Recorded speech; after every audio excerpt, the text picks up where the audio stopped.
नमस्कार, आदाब, सत श्री अकाल and welcome to Magnet Brains. मैं हूं आपका maths mentor Rahul. Good morning, good afternoon, good evening, whenever you are enjoying this session. Students, Magnet Brains पिछले काफी समय से आप सब तक एक अपने बहुत ही अच्छे इनिशिएटिव के तहत पहुंचा रहा है फ्री एजुकेशन, जहां पे आप किंडरगार्टन से लेकर 12th तक के किसी भी क्लास के किसी भी सब्जेक्ट को हमारे चैनल के थ्रू फ्री ऑफ कॉस्ट पढ़ सकते हैं। और न सिर्फ बेसिक सीबीएसई बल्कि हम लोग एनटीएससी, ओलंपियाड्स सब कुछ कवर करने के लिए आपको मैक्सिमम सेशंस प्रोवाइड कराते हैं। और आप मेरे सामने देख रहे हैं, आप अपनी स्क्रीन पे देख रहे हैं, बेसिकली आपको एनटीएससी पढ़ाने वाले आपके टीचर्स जो कि हैं social science, science, maths and mental ability के टीचर्स। और एक बात जो आप यहाँ पे देख पा रहे होंगे कि ये सारे टीचर्स बहुत प्राउडली यहाँ पे खड़े हैं, और उसका सिंपल रीजन है हमारे स्टूडेंट जो कि हमारी सबसे बड़ी स्ट्रेंथ है, जो कि हमें डेली अच्छा काम करने के लिए, नए नए लेक्चर्स बनाने के लिए, सेशंस बनाने के लिए बहुत मोटिवेट करते हैं। और आप हमें और मोटिवेट कर सकते हैं by regularly suggesting our videos, our sessions, our lectures to your friends, family, anyone who wants to study, because हमेशा से हमारा ये मानना है कि एजुकेशन एक ऐसा फ्री गिफ्ट है जो कि आप किसी को भी दे सकते हैं, और अगर जब आप इसको देते हैं तो आपको बहुत अच्छा लगता है।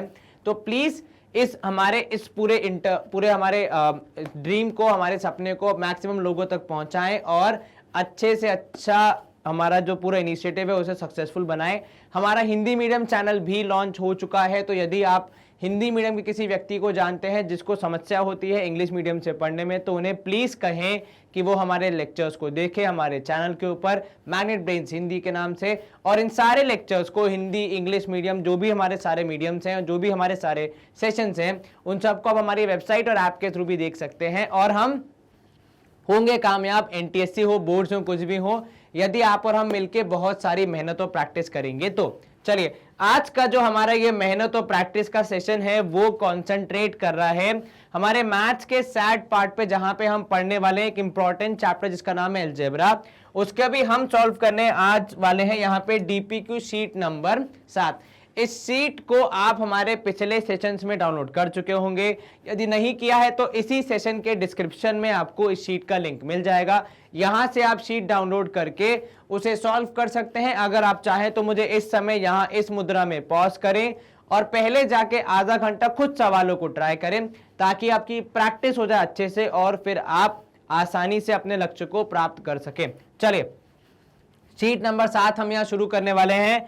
पहला सवाल है हमारी शीट का, काफी लंबा सवाल दिख रहा है, यहां पे देखते हैं क्या हमसे सवाल पूछ रहा है कि भैया अगर एक पॉलिनोमियल है px, जिसको आपने जब x-1 से डिवाइड किया तो रिमाइंडर आया 3। अब इसको हम कैसे लिख सकते हैं? सर, इसको हम अगर गणित की भाषा में लिखें तो आप कहना चाह रहे हैं कि p ऑफ x को जब आपने p of x is equals to जो भी आपका क्वेश्चन होगा q of x into x-1 question into divisor plus remainder. एक तरीका ये होता है लिखने का, हालांकि ये इतना अट्रैक्टिव या फिर यूजफुल तरीका नहीं लगता है। दूसरा तरीका जो कि ज्यादा कारगर होगा वो ये होगा कि यहां से आप निकालेंगे x की वैल्यू जो कि हो जाएगी 1 के बराबर, और रिमाइंडर थ्योरम का यूज करते हुए अपने इस पार्ट को अप्रोच करेंगे, जो कहता है कि भैया जो x की वैल्यू है उसको पुट करते ही जो आंसर आएगा, जो न्यूमेरिक वैल्यू आएगी, वही आपका डिवाइड करने पे रिमाइंडर आएगा। तो डिवाइड करने की आवश्यकता नहीं है, आप इस तरीके से भी रिमाइंडर निकाल सकते हैं। चलिए, दूसरा जो वहां पे स्टेटमेंट है वो कह रहा है कि when p of x is divided bye, अब की बार किससे डिवाइड हो रहा है? x-3 से, तब रिमाइंडर है 5। तब रिमाइंडर क्या है? तब रिमाइंडर है 5। मतलब जब आप p में x की वैल्यू रख रहे हैं 3, क्योंकि भाई है तो -3 लेकिन आपने रखा यहां पे कितना? 3, तब आपका रिमाइंडर आ रहा है 5। चलिए, ये दो पार्ट कवर हो गए।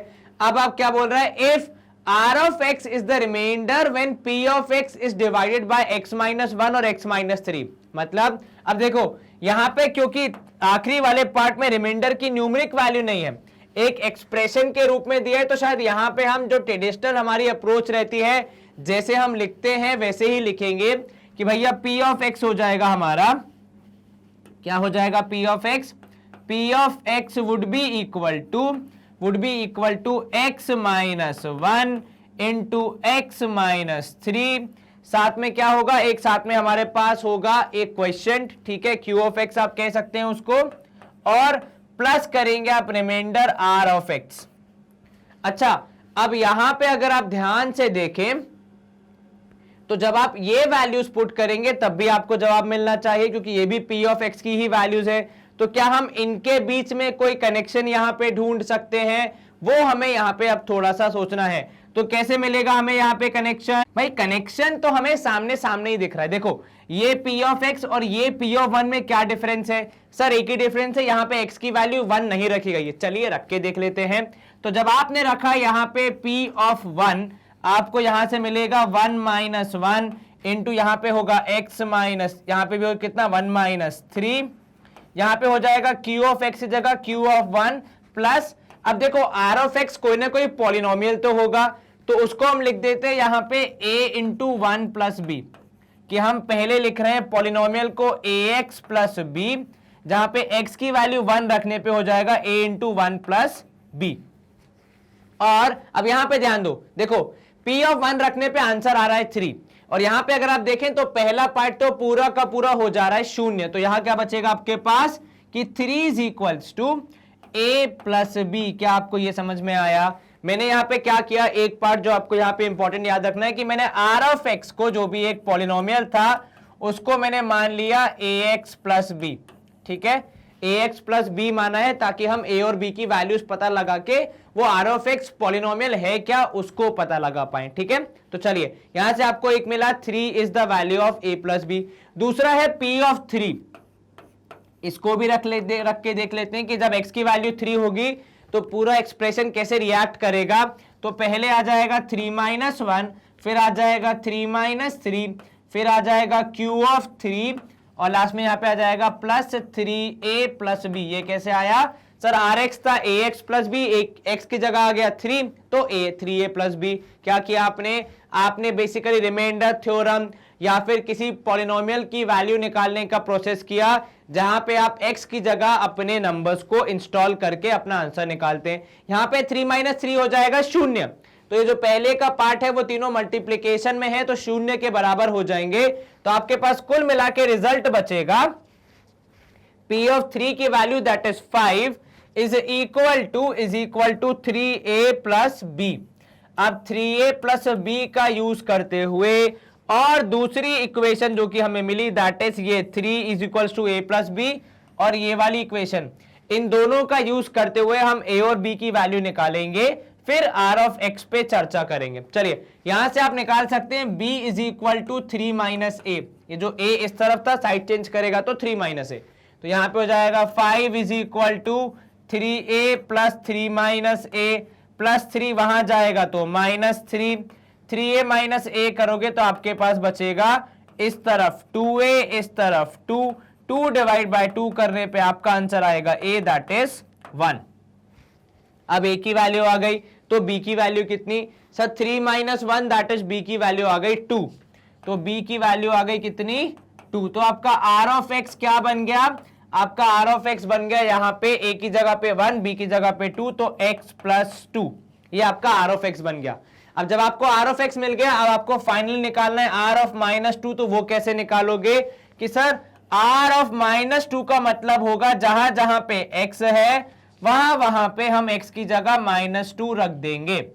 तो जहां पे पहले था x वहां पे हमने रख दिया माइनस 2, साथ में है प्लस 2, कैंसिल करने पे आंसर आया 0। कितना आया आंसर? 0, जो कि ऑप्शन सी में हमारे पास विजिबल है। एक बार दोबारा इसकी अप्रोच समझते हैं। देखिए जो सवाल के पहले और दूसरे पार्ट थे उसमें हमें यह जानकारी मिली कि x की वैल्यू 1 रखने पे पॉलिनोमियल 3 देता है वैल्यू, x की वैल्यू 3 रखने पे पॉलिनोमियल 5 देता है एज योर वैल्यू या रिमाइंडर। क्योंकि रिमाइंडर निकालते कैसे?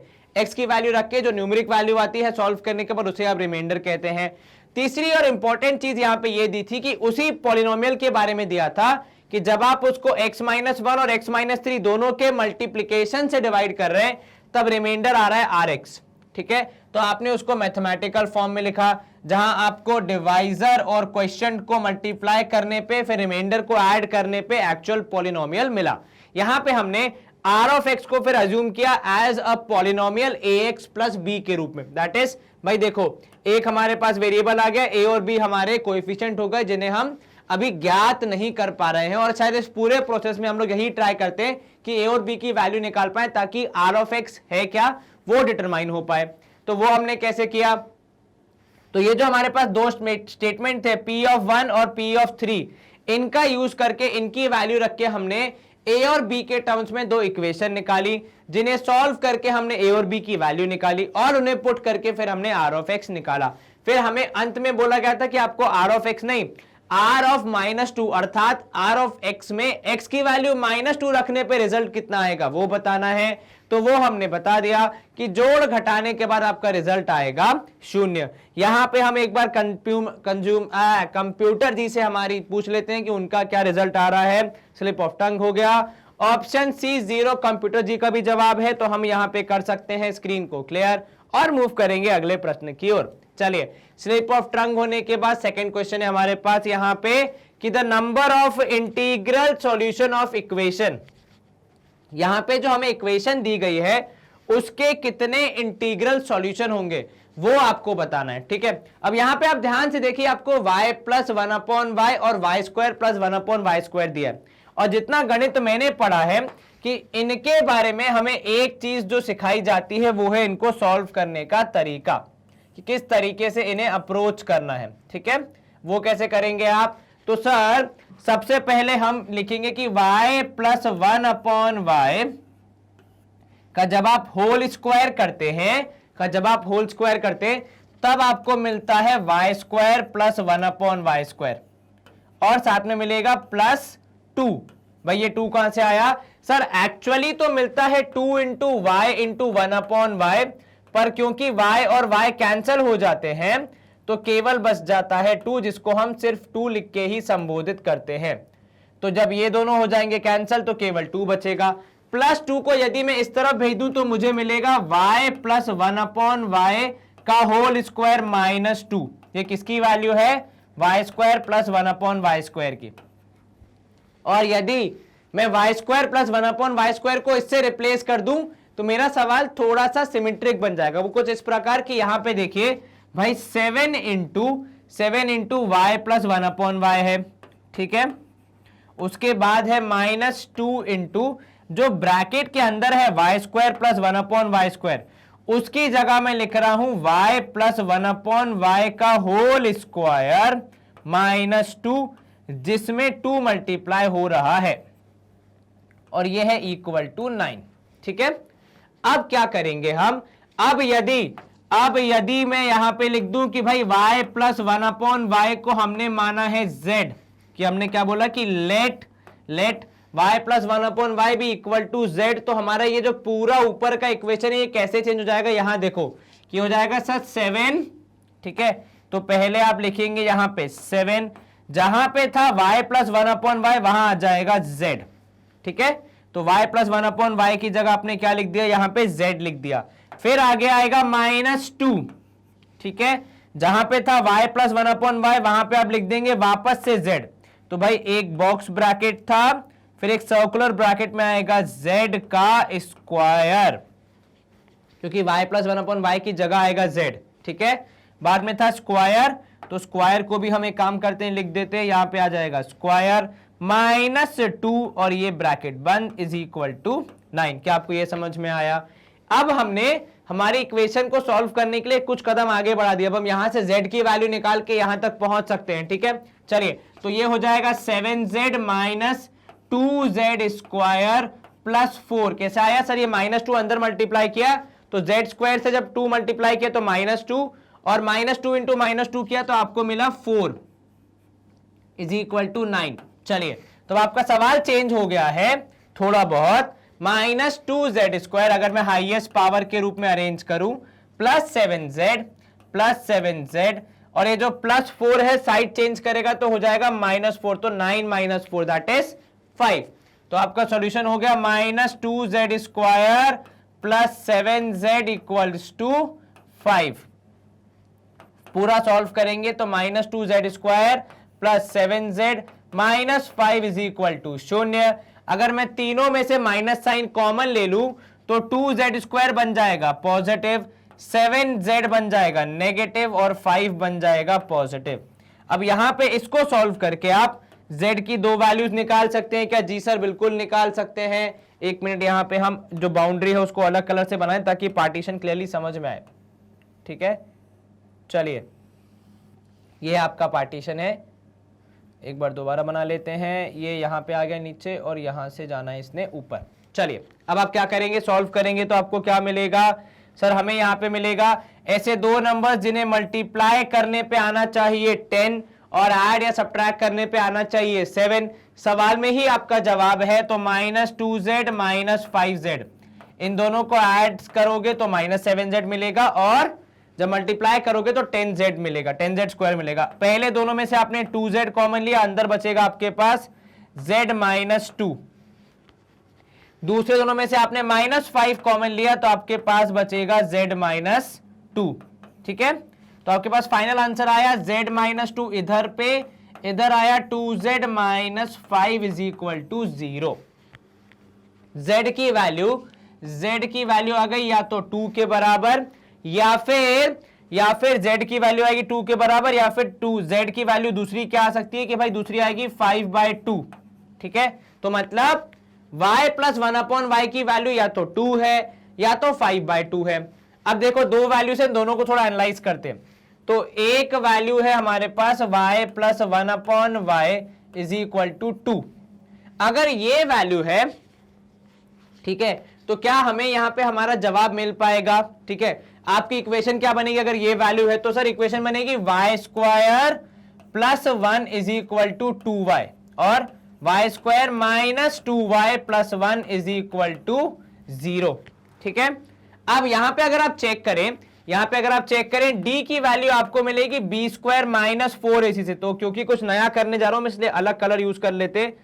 तो यहां पे अगर आप चेक करेंगे d की वैल्यू मिलेगी आपको b स्क्वायर माइनस 4ac से, जो बताता है कि इक्वेशन के आंसर कैसे आएंगे। ठीक है, तो b स्क्वायर मतलब -2 का स्क्वायर मतलब 4, -4 इंटू 1 इंटू ये भी 1। ठीक है, d इक्वल टू आएगा भाई, d की वैल्यू आएगी 0, मतलब इक्वल रूट्स मिलेंगे, तो इसको हम शायद एक्सेप्ट ना कर पाए। ठीक है, इसीलिए यहां पे d की वैल्यू इक्वल टू 0 आ रही है, इक्वल रूट्स मिलेंगे तो एक सॉल्यूशन मिलेगा जो कि हमारे लिए पर्याप्त नहीं होगा।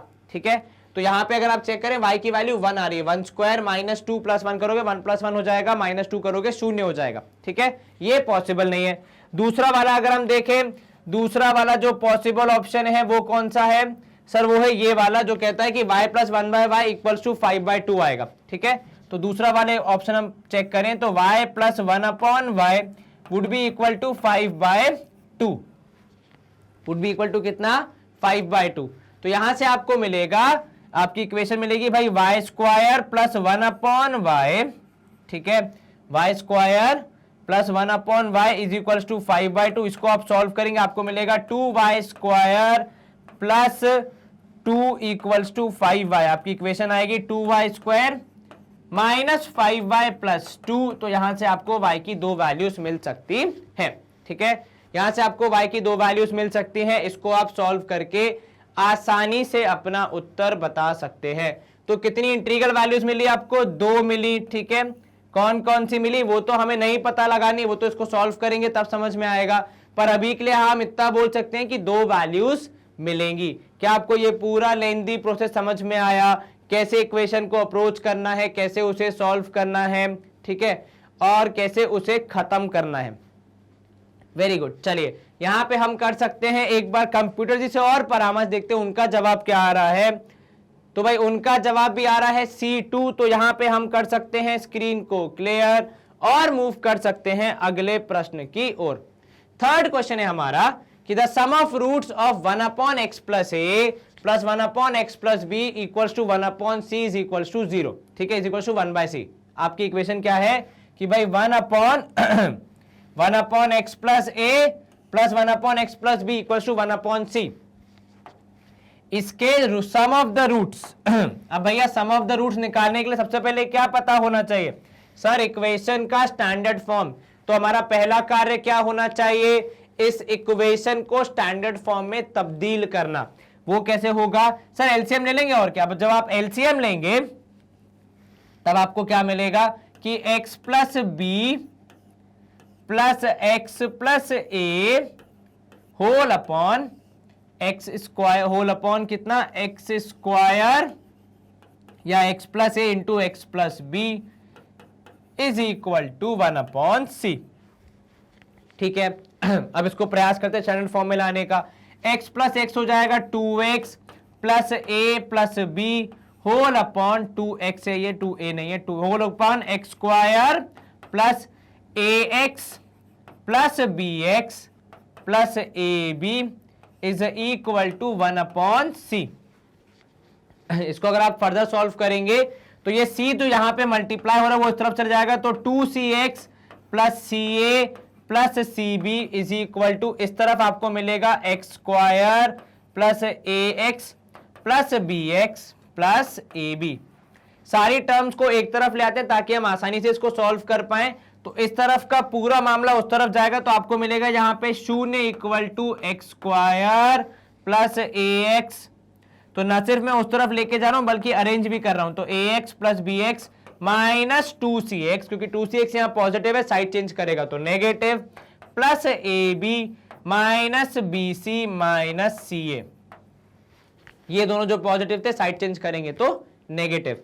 अब यहां पे 0 इक्वल टू एक्स स्क्वायर, अगर हम x को अलग निकाल लें ताकि x के कोएफिशिएंट पता चल सके, तो वो हो जाएगा a plus B minus 2c, और बचे हुए ये तीनों क्या हैं आपके कांस्टेंट्स हैं, क्या हैं आपके कांस्टेंट्स हैं। ठीक है, चलिए अब यहां पे ध्यान दीजिएगा। इतना प्रोसेस होने के बाद आपका ध्यान कहां जाना चाहिए कि आपको दिया है सम इज 0। सम को इवैल्यूएट करने का आपका फॉर्मूला होता है sum is equals to minus B upon A.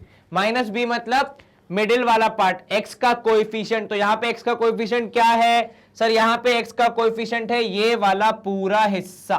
Very good, तो माइनस बी मतलब नेगेटिव ऑफ दिस, तो ये हो जाएगा equal to minus of a plus B minus 2c in a bracket, आगे minus sign, whole upon a है जो कि होता है एक्स स्क्वायर का कोएफिशिएंट जो कि यहां पे 1 है, और एक्चुअली ये किसके बराबर है, 0, क्योंकि दिखा है देखो सम इज 0, ये लिखा है कि सम 0 है। चलिए अब आप क्या करेंगे सर, अगर सम 0 है तो इसको हम सॉल्व कर सकते हैं। तो देखो 1 0 से मल्टीप्लाई होगा तो 0 हो जाएगा, माइनस साइन जो है यहाँ पे आगे इक्वल टू के बाद वो भी अगर उस तरफ जाएगा तो माइनस साइन गायब हो जाएगा। तो कुल मिला के कहानी बचेगी a plus B minus 2c equal to 0, that is a plus B equal to 2c।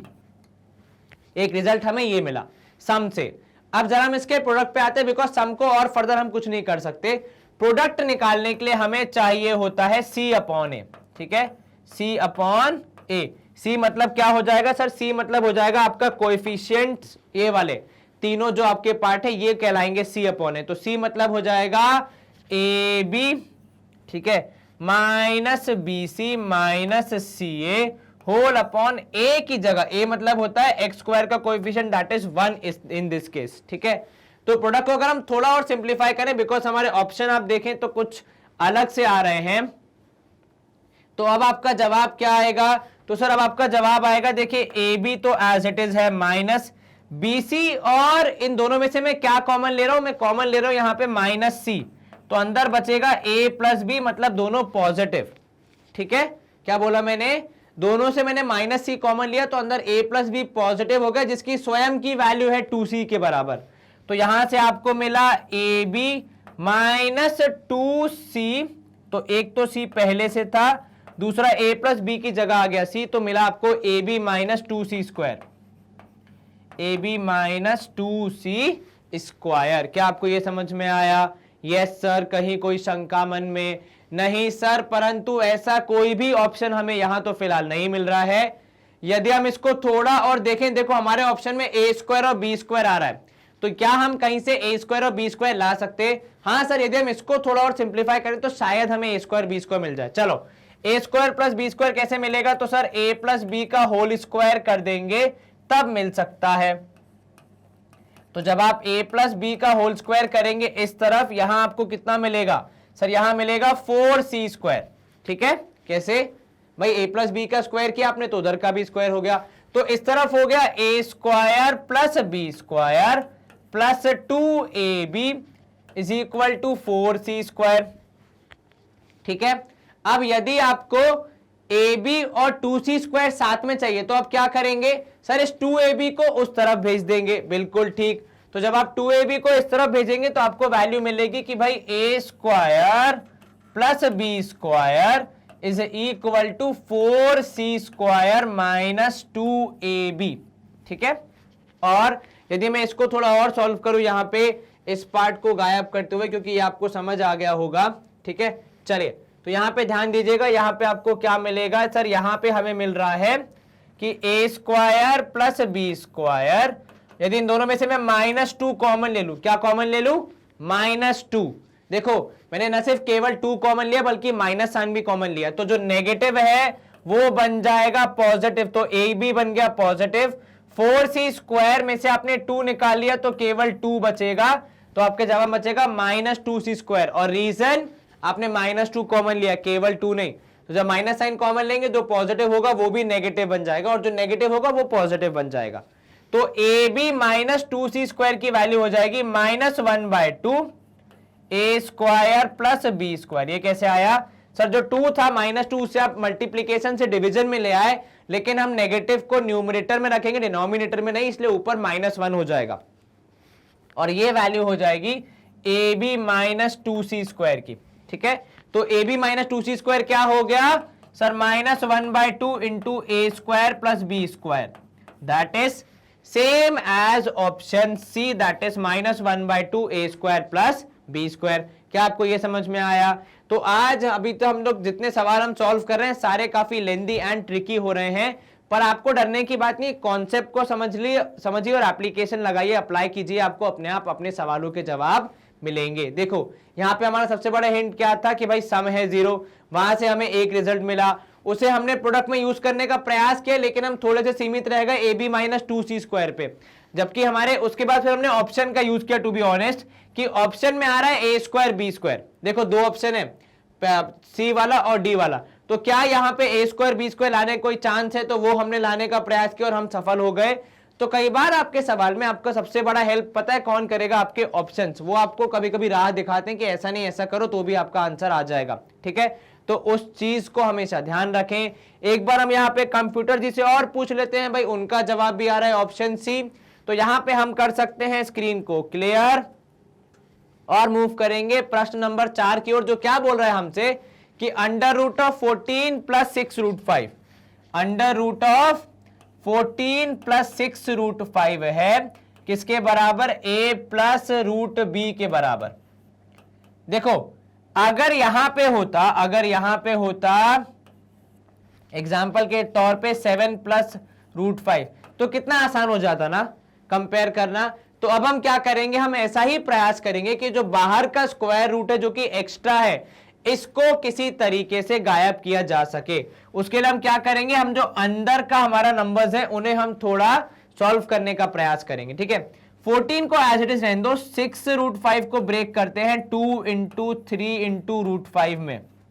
ठीक है, और एक बार इसे चेक करते हैं कि क्या 14 को भी इनके किसी चित परिचित नंबर के रूप में ब्रेक किया जा सकता है। तो मैं 14 को लिख रहा हूं 9 + 5 के रूप में, और 9 और 5 दोनों ही 3 और √5 के चित परिचित हैं। सर कैसे? तो ऐसे प्रभु कि 9 होता है 3 का स्क्वायर और 5 हो जाएगा √5 का स्क्वायर।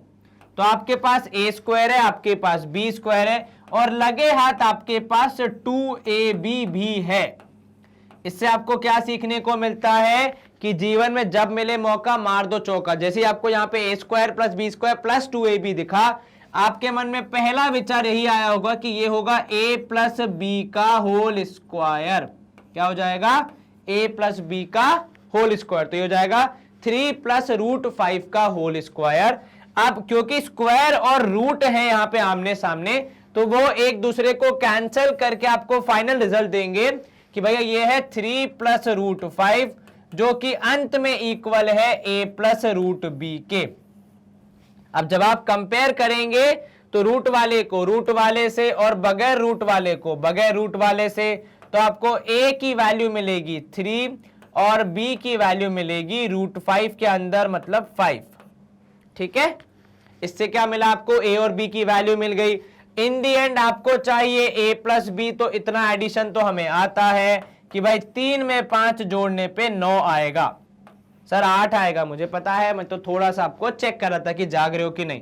तो ऑप्शन सी 8 आपका जवाब हो सकता है कि a प्लस बी की वैल्यू आएगी 8 के बराबर। क्या ये सवाल आसान लगा? सर पिछले 2-3 सवाल जो हमने किए उसके मुकाबले तो काफी आसान लगा। Very good. तो हम यहाँ पे कर सकते हैं, स्क्रीन को अभी नहीं क्लियर क्योंकि पहले हमें कंप्यूटर जी से पूछना पड़ेगा। उनका जवाब भी है ऑप्शन सी 8।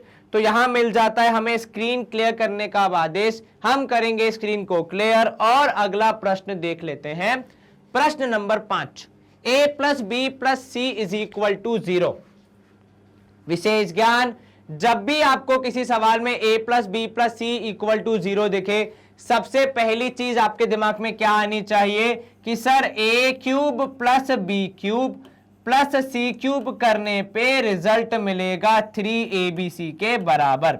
अगर आप इसको ध्यान में रखेंगे, इसको कभी नहीं भूलेंगे, तो जब भी ऐसा कोई सवाल आए जिसमें ये चीज पहले दी हो, आपको पता रहेगा आपका अंत रिजल्ट क्या होना चाहिए। तो आपका पूरा फोकस होना चाहिए किसी तरीके से मैं मेरे सवाल को a cube plus B cube plus C cube के रूप में ला सकूं। ठीक है, यहां पे ध्यान दीजिएगा। अब आपके पास क्या है सवाल में? सर हमारे पास है a square upon B C plus B square upon C A plus C square upon A B. अच्छा, ए स्क्वायर को ए क्यूब बनाने का सबसे आसान तरीका पता है आपको? नहीं सर सबसे आसान तरीका 2 को मिटा के लिख दो। ऐसे नहीं भाई, मैथमेटिकली कैसे कर सकते हो? सर इंटू ए कर दो, यहां भी इंटू बी कर दो और यहां भी इंटू सी कर दो। तो जब आप ए स्क्वायर में ए इंटू करेंगे ऑब्वियसली वो ए क्यूब बन जाएगा।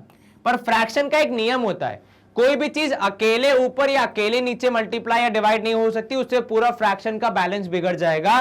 फाइनेंस में फ्रैक्शन में समानता मेंटेन करने के लिए आपको दोनों में मल्टीप्लाई करना पड़ेगा। तो ऊपर जब आपने ए स्क्वायर में ए मल्टीप्लाई किया तो वो तो हो गया ए क्यूब, नीचे जब आप ए मल्टीप्लाई करेंगे तो वो हो जाएगा ए बी सी, यहां पे हो जाएगा बी क्यूब और ये हो जाएगा ए बी सी, फिर से यहां पे हो जाएगा सी क्यूब और नीचे आपको मिल जाएगा ए बी सी। चलिए, अब क्योंकि तीनों का डिनोमिनेटर सेम है, ठीक है, और तीनों को जो चाहिए था, जो मिसिंग पार्ट था, वही एग्जैक्टली मिल गया, तो हमारा सवाल अब काफी आसान बन जाता है कि A cube plus B cube plus C cube आ जाएंगे न्यूमरेटर में, डिनोमिनेटर में आ जाएगा ए बी सी। सवाल शुरू करते ही हमने A cube plus B cube plus C cube की वैल्यू लिख ली थी, तो हम केवल अब उसको रिप्लेस करने का काम करेंगे। तो A cube plus B cube plus C cube हो जाएगा 3abc whole divide by A B C. अब क्योंकि न्यूमरेटर डिनोमिनेटर दोनों में एबीसी है, तो वो बैठ के भंगड़ा तो नहीं करेंगे, कैंसिल हो जाएंगे एक दूसरे से। अंतिम उत्तर बचेगा 3 3 त्राण, जिसे भी आप कहें, कन्नड़ में क्या कहते हैं, वंदे यार्ड मूर, हाँ मूर, तो जो भी लैंग्वेज में आप कहना चाहें उसमें आपको आंसर मिलेगा 3, जहां पे जो कि ऑप्शन डी में साफ साफ दिख रहा है। थोड़े अलग रंग से हम अगर हाईलाइट करें तो यहाँ पे ग्रीन सिग्नल का हमें वेट करना है, क्योंकि हमारे आदरणीय कंप्यूटर जी जब तक सिग्नल नहीं देंगे तब तक हम आगे नहीं बढ़ सकते। तो यहाँ पे हम करेंगे स्क्रीन को क्लियर। उसके पहले कंप्यूटर जी से परामर्श। कंप्यूटर जी का जवाब भी है ऑप्शन डी 3, तो मतलब हमारा ये सवाल यहाँ पे सफलतापूर्वक हमने किया है समाप्त, हमने स्क्रीन भी कर दी है क्लियर। और अब हम मूव करेंगे अगले प्रश्न की ओर। अब अगला प्रश्न है हमारा यहाँ पे, if one of the roots of the quadratic equation, एक क्वाड्रेटिक इक्वेशन दी है जिसका एक रूट दिया है, तो one of the roots of quadratic equation is 1.5, ठीक है। तो इस क्वाड्रेटिक इक्वेशन का रूट कितना है, 1.5 है। आपको बताना है what is the value of m। बहुत ही सिंपल सरल क्वेश्चन, एक्चुअली ज्यादा कुछ करने की जरूरत नहीं है। आपको एक रूट दिया है और m की वैल्यू बतानी है। अच्छा, रूट का मतलब क्या होता है, पहले वो थोड़ा सा रिवाइज कर ले। सर रूट x की वो वैल्यू होती है जो हमारी गिवन इक्वेशन को सेटिस्फाई कर दे, अर्थात x की वैल्यू जैसे ही आप यहां पे रखेंगे 1.5, ये इक्वेशन 0 के बराबर आ जाएगी। यदि x की कोई और वैल्यू रखने पे इक्वेशन 0 के बराबर नहीं आती है, तो हम उसे रूट्स नहीं कहते। तो x की स्पेसिफिक वो वैल्यूज जो इक्वेशन को 0 के बराबर कर दे या इक्वेशन को सेटिस्फाई कर दे, उसे आप कहते हैं रूट्स। तो यहां पे जब आपने कहा कि एक रूट है 1.5, तो मतलब जैसे ही आप x की वैल्यू रखेंगे 1.5, या फिर आप 3/2 भी रख सकते हैं, डिपेंडिंग ऑन योर चॉइस। 1.5 रखने में हो सकता है आपको दिक्कत आए क्योंकि आपको स्क्वायरिंग वगैरह करनी पड़ेगी, तो आप चाहें तो 3/2 भी रख सकते हैं। चलिए, अगर हम रखेंगे 3/2 तो कितना हो जाएगा सर? 3/2 का स्क्वायर, क्योंकि x स्क्वायर है, प्लस m इंटू 3/2 हो जाएगा, और साथ में हो जाएगा प्लस 24 इज इक्वल टू 0। ठीक है, तो 3 यहां पे हो जाएगा 9/4 plus 3m/2 plus 24 is equal to 0। आप यहां पे एलसीएम लेंगे तो एलसीएम आएगा 4, तो यहां पे इंटू 1, यहां पे इंटू 2 और यहां पे इंटू 4। ये क्या हुआ भाई? यहां पे डिनोमिनेटर कितना चाहिए आपको? 4 चाहिए। तो डिनोमिनेटर 4 बनाने के लिए इसमें इंटू 1 किया, इसमें इंटू 2 किया, इसमें इंटू 4 किया। अब जब आप पूरा सॉल्व करेंगे इसको तो 9 प्लस 3 2 6m प्लस 24 इंटू 4 करना है। कितना होगा सर? मेरी गणित तो वीक है तो मैं तो सॉल्व करके देखूंगा भाई। 24 इंटू 4, 4 4 16, एक कैरी, 4 2 8 1 9, तो 96। ठीक है, 96 होल डिवाइड बाय 4। अब ये जो होल डिवाइड बाय 4 है, ये जब मल्टीप्लीकेशन में जाएगा तो स्वयं शून्य के बराबर हो जाएगा, है कि नहीं? Yes sir. तो अब क्या बचेगा आपके पास? आपके पास कुल मिला के बचेगा कि 9 plus 6m plus 96 is equal to 0। 96 और 9 को आप ऐड कर देंगे तो आपको कितना मिलेगा सर? 105। तो 6m प्लस 105 हो जाएगा यहां पे आपका जवाब, इक्वल टू 0। 6m हो जाएगा माइनस 105 के बराबर, m हो जाएगा माइनस 105 अपॉन 6। m की वैल्यू हो जाएगी -1। ठीक है, कितना आया? 45 आया, तो 6 कितने जा? 17 जा। ठीक है, 6 7 जा 42.5, तो -17.5 हमारा जवाब हो सकता है, जो कि ऑप्शन डी में साफ साफ विजिबल है। तो क्या हम ऑप्शन डी के आगे टिक लगा के, या ओएमआर शीट है तो गोला भर के आगे बढ़ सकते हैं? Yes sir. लेकिन एक बार कंप्यूटर जी का मान सम्मान रखते हुए उनसे भी पूछ लेते हैं। कंप्यूटर जी का जवाब भी आ रहा है ऑप्शन डी -17.5, मतलब हम आगे बढ़ सकते हैं with proper clarity. Next question, question number 7 क्या बोल रहा है हमें? यदि x की वैल्यू है 1 प्लस √2 और आपको बतानी है वैल्यू, आपको बतानी है वैल्यू किसकी? तो सर हमें बतानी है वैल्यू x माइनस 1/x के होल क्यूब की। कैसे सॉल्व करेंगे सर? x तो हमें भली भांति ज्ञात है कि भाई वो है 1 प्लस √2। ठीक है, तो 1/x कितना होगा सर? 1/x हो जाएगा 1/1 प्लस √2। अब यूं देखा जाए तो 1/1 प्लस √2 हो जाएगा एक ऐसा नंबर जिसको हम मैथमेटिकली सॉल्व करके आसान बना सकते हैं, और उस प्रोसेस का क्या नाम है सर? उसको कहते हैं रैशनलाइजिंग द डिनोमिनेटर। मतलब जब आप डिनोमिनेटर की वैल्यू को रैशनलाइज करते हैं तो यहां पे आप लिखेंगे 1 माइनस √2 अपॉन 1 माइनस √2। ठीक है, तो 1/x हो जाएगा, ऊपर 1 माइनस √2 और नीचे हो जाएगा a plus B multiplied by a minus B. ठीक है, तो 1/x कितना हो जाएगा? सब 1/x हो जाएगा 1 माइनस √2 अपॉन, ये हो जाएगा 1 स्क्वायर माइनस √2 का स्क्वायर। ठीक है, तो ये जाएगा 1/x equals to 1 minus √2। What is 1 square? 1। Minus करना है √2 का स्क्वायर, तो √2 का स्क्वायर जब आप माइनस करेंगे तो बेसिकली आपको कितना मिलेगा? सब पहली बात तो √2 का स्क्वायर करेंगे तो 2 मिलेगा, तो 1 माइनस 2 जो कि हो जाएगा -1, जो कि नीचे आ जाएगा नेगेटिव। तो ऊपर की वैल्यू तो एज इट इज 1 माइनस √2, नीचे आ जाएगा -1, क्योंकि 1 माइनस 2 करने पे -1 आएगा। माइनस साइन को आप अगर ऊपर लेके जाएंगे तो जो नेगेटिव होगा वो पॉजिटिव, और जो पॉजिटिव होगा वो नेगेटिव, तो वो हो जाएगा √2 - 1। ठीक है, अब अगर x और 1/x की वैल्यू आपको ज्ञात हो गई है तो क्या हम उसको हमारे एक्चुअल क्वेश्चन में रख के सॉल्व करने की ओर आगे बढ़ सकते हैं? बिल्कुल सर। अब जब इसको आगे सॉल्व करेंगे हम तो x की वैल्यू है 1 प्लस √2, ये हो गया x। ठीक है, माइनस करना है आपको, कितना है? √2 - 1 माइनस करना है आपको, √2 - 1 और फिर करना है होल क्यूब। अब इसको कैसे सॉल्व करेंगे? सब ब्रैकेट से जब माइनस साइन अंदर जाएगा ब्रैकेट के तो वो पॉजिटिव को नेगेटिव बना देगा, तो √2 हो जाएगा नेगेटिव और माइनस से माइनस मल्टीप्लाई होके 1 हो जाएगा पॉजिटिव, और इनका करना है होल क्यूब, तो यहां पे हम लिखेंगे होल क्यूब। अब जैसा कि आप और हम जानते हैं कि एक पॉजिटिव एक नेगेटिव तो कैंसिल हो जाएगा, 1 + 1 हो जाएगा 2 का क्यूब करना है जो कि हो जाएगा 8 के बराबर। ठीक है, तो ऑप्शन ए 8 होना चाहिए यहां पे हमारा जवाब। इसको अप्रोच कैसे किया हमने? तो पहले हमने x और 1/x की वैल्यू निकाली, उसके बाद हमने होल क्यूब निकाला। कई बार इंसान क्या करता है, पहले इसको सिंप्लीफाई करता है, उसके बाद जवाब पुट करता है, तो जैसी बीमारी वैसा इलाज करना पड़ता है। ठीक है, तो ये सवाल में ऐसा करने का हमें चांस मिला तो हमने ऐसा किया।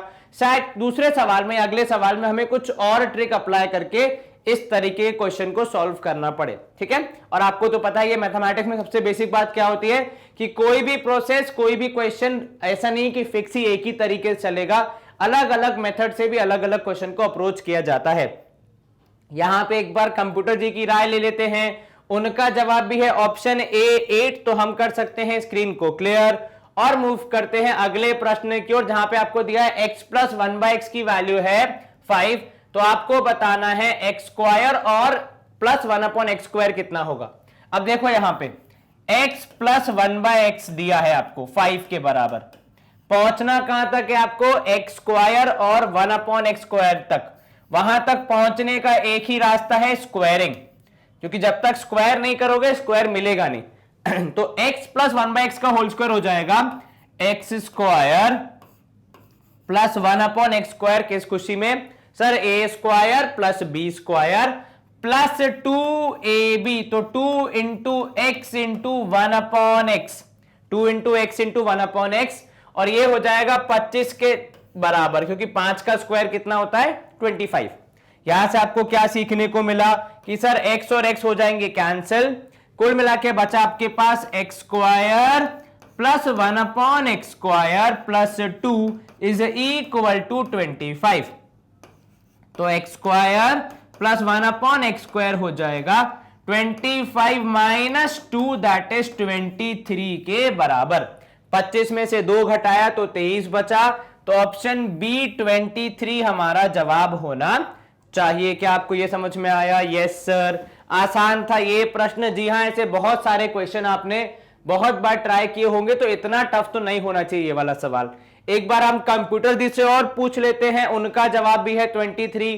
तो इस तरीके के सारे सवालों में जहां पे ऐसा कुछ गिवन हो और ऐसा कुछ निकालना हो, तो अप्रोच लगभग सेम ही रहती है, कुछ ज्यादा चेंज नहीं होता है, और आपको इन दी एंड आपकी वैल्यूज आसानी से मिल जाती हैं। चलिए, ऑप्शन बी 23 हमने कर लिया है मार्क, और शायद यहां पे होती है हमारी डीपीक्यू शीट खत्म।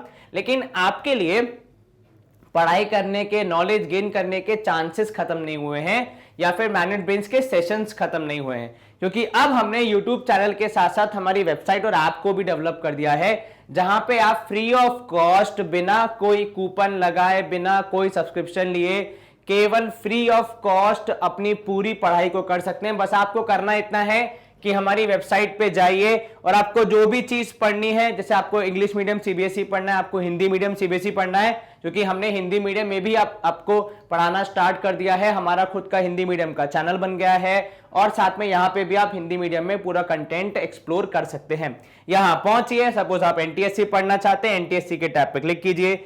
एनटीएससी के अंदर जो भी सेशंस हमारे बनाए गए हैं अलग अलग सब्जेक्ट्स के अंदर, वो सारे आपको एक ही जगह पे मिल जाते हैं। यहाँ पे उदाहरण के तौर पे आप एनटीएससी की मैथ्स के लिए प्रिपरेशन करना चाहते हैं, तो यहाँ पे वॉच नाउ के टैब पे क्लिक कीजिए, मैथ्स के हेडिंग के अंदर।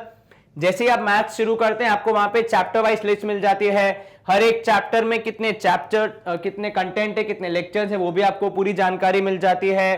किस चैप्टर में, किस सेशन में क्या पढ़ाया गया है, कितनी उसकी ड्यूरेशन है, ये सब आपको बिना वीडियो खोले ही मालूम चल जाता है, ताकि आप सर्वप्रथम अपना हफ्ता या महीना प्लान कर लें कि किस दिन आपको कौन सा सेशन देखना है और कैसे पूरे सिलेबस को कवर करना है। यहां पे आप पहुंचिए, वॉच नाउ के टैब पे क्लिक कीजिए। जैसे ही आप वॉच नाउ के टैब पे क्लिक करेंगे, आपके सेशंस कुछ इस प्रकार खुल जाते हैं, आपके टीचर्स जो आपको यूट्यूब पे पढ़ाते हैं, same teachers, same quality, same content, कुछ डिफरेंस नहीं है। हाँ, एक फायदा आपको यहाँ पे जरूर होता है कि यहाँ ना तो कोई एडवर्टाइजमेंट है, ना कोई एड ब्रेक्स है, ना कोई सजेशन, ना कोई नोटिफिकेशन। आपका पूरा ध्यान केवल पढ़ाई पर रहेगा और आप आसानी से कॉन्सेप्ट्स को ग्रास्प कर पाएंगे, जैसा कि आप हर बार करते हैं, क्योंकि आप सब बहुत इंटेलिजेंट स्टूडेंट्स हैं। एंड यहाँ पे देखिए, जैसा कि मैं आपको बता रहा था कि हमारा हिंदी मीडियम चैनल भी अब ऑन एयर हो चुका है, तो आप YouTube पे जाइए, हमारे हिंदी मीडियम के चैनल को सब्सक्राइब कीजिए, जहां पे पूरा कंटेंट आपको हिंदी में प्रोवाइड किया जाता है। क्योंकि हमारा ऐसा मानना है कि ज्ञान के लिए भाषा कोई एक बैरियर नहीं होना चाहिए जिससे कि स्टूडेंट ना पढ़ पाए। तो प्लीज जाइए, पढ़ाई कीजिए, अपने फ्रेंड्स, फैमिली सबको बताइए और मैक्सिमम लोगों तक हमारा ये इनिशिएटिव पहुंचाइए। That would be a great help. And with this we come to the end of this session. तो हमारा जो 100% फ्री कोर्स है एनटीएससी का, जिसमें हम सैट की तैयारी कर रहे हैं, स्टेज 1 एग्जामिनेशन के एनटीएससी की, वहां पे हमने यहाँ पे डीपीक्यू शीट 7 को सॉल्व किया, जिसको आप पीडीएफ लिंक जो है उसका, पीडीएफ जो फॉर्मेट है उसको आप वीडियो के डिस्क्रिप्शन से भी डाउनलोड कर सकते हैं। अगर आपको वीडियो पसंद आए तो प्लीज वीडियो को लाइक, चैनल को सब्सक्राइब एंड यस, वीडियो को शेयर जरूर करें, बिकॉज ज्ञान आप जितना बांटेंगे उतना आपका भी बढ़ेगा। बाकी अपना ख्याल रखें, अच्छे से पढ़ाई करें, stay home, stay safe, take care, bye bye, good day, see you soon.